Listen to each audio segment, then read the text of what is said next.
আসসালামু আলাইকুম এভরিওয়ান। কি অবস্থা সবার? আশা করি সবাই ভালো আছেন। আজকে আপনাদের জন্য খুবই সুন্দর একটি ভিডিও নিয়ে আসছি। এটা হলো চট্টগ্রাম বাইজিদ মুস্তামি মাজার। খুবই সুন্দর একটি জায়গা, আগে আমি কখনো আসিনি, প্রথম আসলাম। সামনে যে লোকটা দেখতে পাচ্ছেন এটা হলো বাইজিদ মুস্তামি মাজারের মেইন গেট। তার হাতে ডানে একটা সুন্দর হাতের তারার মতো দেখা গিয়েছিল, আপনারা অবশ্যই দেখতে পাচ্ছেন। তারপরে আমরা সিঁড়ি দিয়ে ওপর দিকে আস্তে আস্তে উঠতে থাকি। এটার অনেক গল্প শুনেছি, এর আগে কখনো আসিনি, আজকে প্রথম আসলাম। একটা মজার বিষয় হলো আমরা তিন বন্ধু আসছি, একজনকে নিচে রাখে আসছি, আমরা দুজন উপরে উঠতেছি, তো দুজনের জুতা ভাড়া দিতেছে আর কি। জুতা জমা দেওয়া উপরে ওঠা যায়, কিন্তু জুতা জমা দিতে আবার এখানে 20 টাকা লাগে, তাই দুজনে 20 টাকা বাঁচাইলাম আর কি। ও যে সামনে ঘরটা দেখতে পাচ্ছেন, এটা হলো মেন ওনার কবরস্থান আর কি, বাইজিদ মুস্তাফিজ রহমতুল্লাহ আলাই।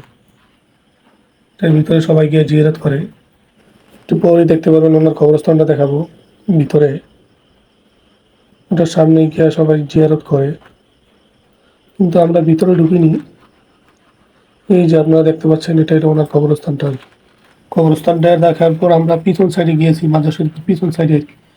এখানে 3টা গাছ লাগানো আছে লম্বা লম্বা, এবং দেখা ও যে লাল গাছগুলা দেখা যাচ্ছে, এই গাছগুলোতে আপনার সুতা বাঁধানো আছে আর কি।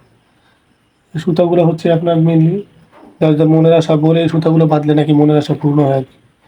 পিছন সাইড মোটামুটি দেখা শেষ। তারপর আমরা একদম নিচে চলে যাই, যেখানে বড় বিশাল পুকুর। পুকুরে আপনার বিশাল বড় বড় সাইজের কচ্ছপ দেখা যাচ্ছে। এর আগে এত বড় বড় কচ্ছপ আমি কখনো দেখি নাই। কচ্ছপগুলো দেখে খুবই অবাক লাগছে। আমার মনে হয় বাংলাদেশের সবচেয়ে বড় কচ্ছপ এখানেই পাওয়া যায় আর কি, মানে দেখা যায় আর কি। আপনি বাস্তবে বা সামনাসামনি যদি না দেখেন, তাহলে বুঝতে পারবেন না কচ্ছপগুলো এত বড় সাইজের, অনেক বড় সাইজের। আসলে মোবাইলে একদম ক্লিয়ার দেখা যাচ্ছে না যে কতটুকু সাইজ।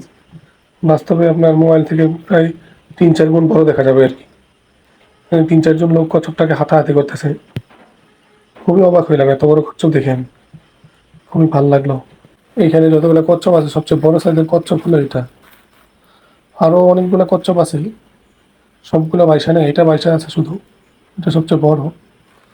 যখন পানি শুকায় যায় পুকুরের, তখন আমি শুনেছি আমার বন্ধুর কাছে, সে আগে আসছিল তো, তখন নাকি এগুলো একদম পিঠগুলো বাইসা থাকে এরকমভাবে, যেন মনে হয় যে আপনার কোথাও পাকা করে, এখানে পুকুরটা যেন মনে হয় পাকা করে রেখে দিচ্ছে, এরকম দেখা যায়। অনেকগুলো কচ্ছপ, বিশাল সাইজের কচ্ছপ।